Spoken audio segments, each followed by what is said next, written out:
On an average day, UPS, the delivery company, handles about 17 million packages as they deliver different boxes to homes all across America.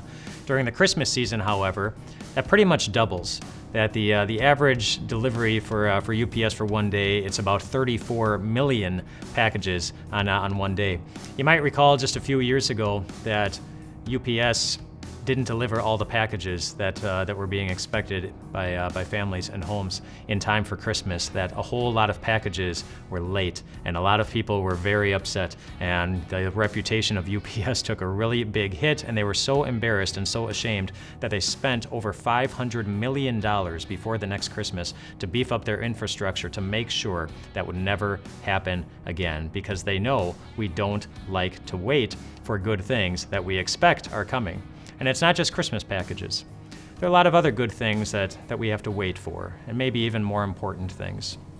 We wait for the report from a doctor visit, from how the tests went. We wait for someone to come home after a long time away. We wait for notice of whether or not we got the job. We wait and we wait and we wait. If you're a human being, you probably know what it's like to wait for something. And you might even know what it's like to wonder if the good thing for which you're hoping is ever coming.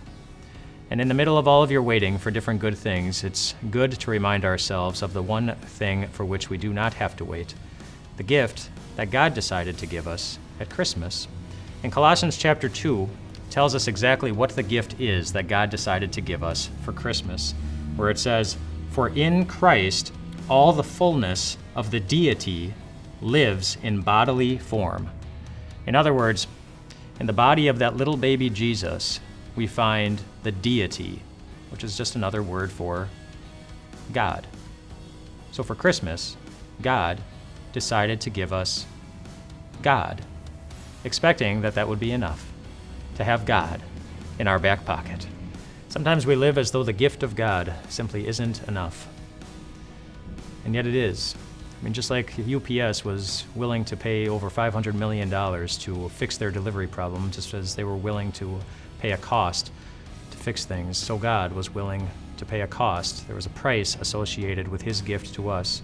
It was the cost of the life of his son, a little baby in the manger who grew up and was one day stabbed with nails and hung from a tree. Just assure you that he really would go that far to meet all of your needs, to give you all the life and love and forgiveness and hope and joy and eternity that you would ever need to feel satisfied with your life, and know that whatever your heart is waiting for right now, the wait will be worth it. Do you know anyone who could use the gift of God this Christmas? Share this video with them. If there are any ways that the gift of God has had a very positive impact on your life, we'd love to hear your story. Please share it below, and we'll see you tomorrow.